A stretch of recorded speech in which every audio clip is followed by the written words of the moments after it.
Hello दोस्तों, कैसे आप सब। मेरा नाम दीपक है और मैं आप सबका स्वागत करता हूं मेरे चैनल आपका एचआर कंसल्टेंट में। दोस्तों, आज की इस वीडियो में मैं बताऊंगा आप लोगों को कुछ ऐसी टिप्स जो कि आपको इंटरव्यू को क्रैक करने में मदद करेगी। हालांकि मैंने ऑलरेडी बहुत पहले एक वीडियो बनाया है जिसमें मैंने बताया कि आप लोग इंटरव्यू की तैयारी कैसे कर सकते हैं। तो अंत तक बने रहिएगा दोस्तों, ये टिप्स आप लोगों के लिए बहुत यूजफुल होंगी। चलिए शुरू करते हैं। तो यहाँ पे मैंने कुछ 8 टिप्स बताई हैं जिनको अगर आप अच्छे से फॉलो करते हैं तो आप लोगों को इंटरव्यू क्लियर करने में बिल्कुल भी परेशानी नहीं होगी और आप लोग आराम से जॉब पा सकते हैं। जो सबसे पहली चीज है जो मैं हमेशा बोलता हूँ किसी भी कैंडिडेट से कि जब भी आप किसी इंटरव्यू के लिए जा रहे हैं ना तो उस कंपनी का रिसर्च जरूर करके जाएं। किसी भी कंपनी के लिए जा रहे हैं, चाहे वो छोटी कंपनी हो, चाहे वो बड़ी कंपनी हो, चाहे वो एसएमई हो, उस कंपनी के बारे में पूरा रिसर्च कर लें। और रिसर्च में क्या करना है, आपको रिसर्च में कंपनी के बारे में कब स्टार्ट हुई है कंपनी, कितने एम्प्लॉय हैं कंपनी में, कौन कौन से प्रोडक्ट में कंपनी डील करती है और कहाँ कहाँ इसके ऑफिसेज हैं, ये कुछ मोटा मोटा आप लोगों को पता होना चाहिए। बहुत ज्यादा डिटेल में मैं जाने की बात नहीं कर रहा हूं, लेकिन ये 3-4 चीजें आप लोगों को पता होनी जरूरी है। अगर कुछ चीजों के बारे में पता लगा लेते हैं तो बहुत अच्छी बात है। साथ में कंपनी का सीईओ कौन है ये भी आपको पता होना चाहिए। ठीक है, ये तो पहली चीज थी। सेकंड है, नो योर रिज्यूमे। आपका जो रिज्यूमे आप तैयार करते हैं ना, उस रिज्यूमे को आप लोगों को बार बार देखना पड़ता है और देखना ही चाहिए क्योंकि बहुत सारे एरर्स होते हैं। तो मेक श्योर कि आप अपना जो रिज्यूमे बना रहे हैं उसमें एक भी एरर ना रखें, उसको बाकायदा चेक करिए। ठीक है, और अच्छे से जो भी चीजें आपने लिखी हैं, चाहे वो अपना एक्सपीरियंस हो, चाहे वो आपकी एक्सपर्टीज हो, चाहे वो आपका इंटर्नशिप हो या अप्रेंटिसशिप हो, जो भी आपने मेंशन किया है उसके बारे में आपको जानकारी अच्छे से होनी चाहिए। फॉर एग्जाम्पल जैसे कि मैं किसी इंटरव्यू के लिए जाता हूं, मैंने वहां पे लिखा है कि मुझे क्लाइंट हैंडल करना बहुत अच्छे से आता है। ठीक है, अब वहां पे जो मैंने लिखा है क्लाइंट हैंडल करने अच्छे से आता है, तो उसका मेरे पास तथ्य क्या है। अगर वहां पे इंटरव्यूअर मेरे से पूछ देता है कि अच्छा आप कुछ सिनेरियो बता सकते हैं कि आप कैसे क्लाइंट हैंडल करते हैं, तो आपके पास वो सिनेरियो होना चाहिए कि ठीक है ऐसे करके अगर क्लाइंट आता है तो मैं ऐसे करके हैंडल कर रहा हूं। तो होप आप लोगों को समझ आ गया होगा मैं क्या बताना चाह रहा हूं कि जो भी आप वहां मेंशन करते हैं अपने रिज्यूमे में, जो भी आप मेंशन करते हैं उसको आपको जस्टिफाई करना आना चाहिए। ठीक है। तीसरी चीज, ड्रेस प्रोफेशनली। देखिए ये बहुत ही ज्यादा इंपॉर्टेंट एक्सपेक्ट हो जाता है।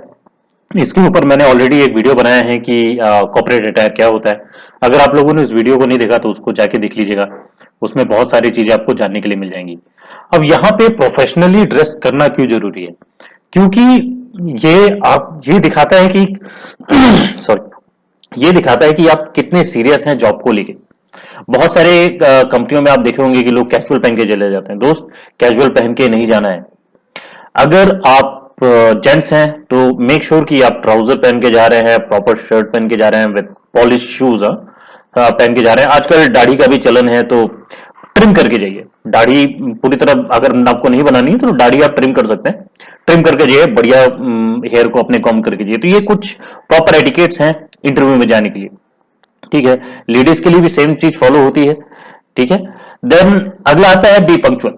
अब पंक्चुअल होना बहुत जरूरी है। अब यहां पे जब भी आपका इंटरव्यू कहीं शेड्यूल होता है, फॉर एग्जांपल एक पर्टिकुलर टाइम में से 1 बजे आपका इंटरव्यू शेड्यूल है कहीं, तो मेक श्योर कि आप 15 से 20 मिनट पहले वहां पहुंच जाएं। ठीक है, आपको एग्जैक्ट टाइम में नहीं पहुंचना वहां, क्योंकि देखिए क्या होता है जब भी आप इंटरव्यू के लिए जाते हैं तो वहां पे जो इंटरव्यू होता है वो आपका पूरा जो है स्टार्टिंग से लेकर एंड तक का इंटरव्यू शेड्यूल करके रखता है। तो अगर आप वहां पे 15 से 20 मिनट पहले पहुंचते हैं तो इंटरव्यू के लिए भी काफी आसानी हो जाती है आपको जो है प्रॉपर लाइन में लगाना और उसके बाद आपका इंटरव्यू करवाना। तो आपको पंक्चुअल होना बहुत जरूरी है। और ये पंक्चुअलिटी एक और चीज दिखाता है कि आप कितने सिंसियर हैं अपने जॉब को लेके। अगर आप यहां पे जॉब करते हैं तो कितने सिंसियरिटी से आप जॉब करेंगे, ये एक बहुत बड़ी चीज होती है। देन अगला आता है प्रैक्टिस योर रेस्पॉन्सेस। तो अब यहां पे देखिए कुछ इंटरव्यू क्वेश्चंस बहुत कॉमन होते हैं जो आप सभी को पता होंगे। मैंने उसके ऊपर भी वीडियो कुछ बनाए हैं, उनको भी आप जाके देख सकते हैं। तो जैसे कुछ इंटरव्यू क्वेश्चन है, टेल मी अबाउट योरसेल्फ। तो अगर आपको लगता है कि आप झिझकते हैं इंटरव्यूअर के सामने, अगर आप झिझकते हैं तो मेक श्योर कि ये इंटरव्यू क्वेश्चन को आप बाकायदा 10 से 15 बार जो है रिपीटेटिव प्रैक्टिस करके जाएं घर पे। ठीक है, फिर उसके बाद एक क्वेश्चन आता है कि आप 5 साल बाद अपने आप को कहां देखना चाहते हैं। तो ये एक इंटरव्यू क्वेश्चन है जो कि पूछा जाता है, तो उसके बारे में भी घर में अच्छे से 15 से 20 बार प्रैक्टिस करके जाएं, ताकि जब वहां पे बोलें तो बिल्कुल आपके अंदर झिझक नहीं होनी चाहिए, कॉन्फिडेंस जो है वो रहना चाहिए आपके अंदर। ठीक है, तो कुछ सेट ऑफ क्वेश्चंस हैं, उनके बारे में आपको प्रैक्टिस करके जाना ही चाहिए। अगर आप लोग मुझे कमेंट करके बता दीजिएगा अगर वो सेट ऑफ क्वेश्चंस आप लोगों को चाहिए, तो मैं यहां पे मेंशन भी कर दूंगा दूसरे वीडियो में बना के। ठीक है दोस्तों, देन नेक्स्ट आता है आस्क क्वेश्चंस। आपको क्वेश्चंस पूछने चाहिए, जितना ज्यादा आप क्वेश्चन पूछेंगे उतना ज्यादा आपके लिए अच्छा रहेगा। बहुत सारे लड़के या लड़कियां गलतियां ये करते हैं कि जब इंटरव्यूअर सामने से बोलता है कि do you have some questions for me, या आप मेरे से क्वेश्चन पूछ सकते हैं, कुछ आपको पूछना है, तो यहां पे लोग जो है शांत हो जाते हैं, बोलते नहीं मैम हमारे पास कोई क्वेश्चन नहीं है। ऐसा मत करें। ऐसा करने से ये होता है कि आप इंटरव्यू को ये बताते हैं आपको ज्यादा इंटरेस्ट नहीं है, आप बस आ गए हैं, इंटरव्यू निकलता है तो निकले, नहीं निकलता तो ना निकले, आपको इंटरेस्ट नहीं है। ऐसा मत करें। एक सेट ऑफ क्वेश्चंस बना के जाएं कि आपको क्या पूछना है। अगर जैसे आप कंपनी रिसर्च कर रहे हैं, आपको कंपनी रिसर्च में ज्यादा कुछ समझ में नहीं आया, कुछ जो भी चीज आपको समझ नहीं आई, तो आप वहां पे जाके उसी क्वेश्चन को इंटरव्यूअर के सामने रख सकते हैं कि देखिए सर मुझे ये चीज समझ नहीं आ रही है, तो क्या आप इसको थोड़ा हाईलाइट करेंगे, क्या आप अपने कंपनी के प्रोडक्ट्स के बारे में थोड़ा और जानकारी दे सकते हैं, कुछ भी। ठीक है, लेकिन उस कंपनी से रिलेटेड होना चाहिए। देन अगला आता है बी कॉन्फिडेंट। देखिए कॉन्फिडेंट आप कैसे रहेंगे, जब आप, जैसे मैंने बताया कि जो क्वेश्चंस पूछे जाते हैं, जो रेगुलरली पूछे जाते हैं, उनको आप अच्छे से पढ़ के जाएं, रट्टा मार के जाएं। ये एक चीज कर सकते हैं। जिन लोगों को जो है जिनको इंग्लिश बोलने में ज्यादा परेशानी नहीं होती, उनके लिए इतना ज्यादा परेशानी नहीं है, लेकिन जिनको होती है तो मेक श्योर कि जो कुछ क्वेश्चंस हैं उनको आप अच्छे से प्रैक्टिस करके जाएं। और कॉन्फिडेंस एक और चीज से आता है, वो है कि जब आप अपने रिज्यूमे को अच्छे से देख लेते हैं कि क्या क्या रिज्यूमे में लिखा गया है। क्योंकि एक चीज याद रखिए, जब भी आप इंटरव्यू के लिए जाते हैं तो वहां पे आपने जो रिज्यूमे में दिया होता है उसी के बेसिस पे आपसे पूछा जाता है। अगर आप वही चीज में आप फंबल कर जाएंगे और आप अच्छे से रिस्पॉन्स नहीं दे पाएंगे तो प्रॉब्लम वहां खड़ी हो जाती है। ठीक है, तो ये दो चीज का ख्याल रखिए, प्रैक्टिस करके जाइए जो रिस्पॉन्सेज हैं, एंड सेकंड अपने रिज्यूमे को अच्छे से जान के जाइए कि वहां पे आपसे क्या पूछा जा सकता है। लास्ट में आता है फॉलोअप।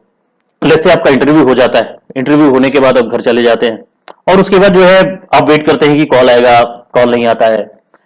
देन एक हफ्ता निकल जाता है, कॉल नहीं आता है, तो मेक श्योर कि आप फॉलोअप कर रहे हैं, और फॉलोअप भी बाकायदा प्रॉपर फॉलोअप करना है। ठीक है, एक ईमेल लिख सकते हैं, ड्रॉप कर सकते हैं कि इतना समय हो गया है अभी तक मुझे, मेरे पास रिस्पॉन्स नहीं आया है, तो क्या आप मुझे बता सकते हैं कि मेरे इंटरव्यू का क्या हुआ। ठीक है, तो फॉलो अप करना बंद करें। तो ये कुछ 8 टिप्स हैं, अगर आप इन 8 टिप्स को अच्छे से प्रैक्टिस कर लेते हैं, इन 8 टिप्स को जो है अपने इंटरव्यू में इंकलकेट कर लेंगे या फिर इंक्लूड कर लेंगे, तो आपका इंटरव्यू निकलना स्वाभाविक है दोस्तों।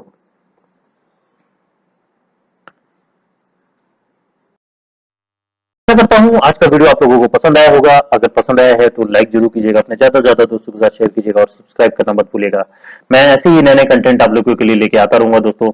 और मेरी वेबसाइट को भी अब आप चेक कर सकते हैं, जो कि है www.aapkahrconsultant.com। वहां पे भी जाके आप ब्लॉग्स पढ़ सकते हैं, कुछ नए नए न्यूज हैं जो कि एचआर से रिलेटेड है, एचआर मार्केट में जो आ रही हैं एम्प्लॉय से रिलेटेड, उसको भी आप देख सकते हैं।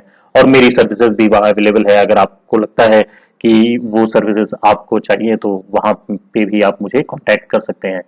तो आज के लिए इतना था दोस्तों, मैं मिलूंगा आप लोगों से अगली वीडियो में, तब तक के लिए अपना ख्याल रखिएगा। धन्यवाद दोस्तों।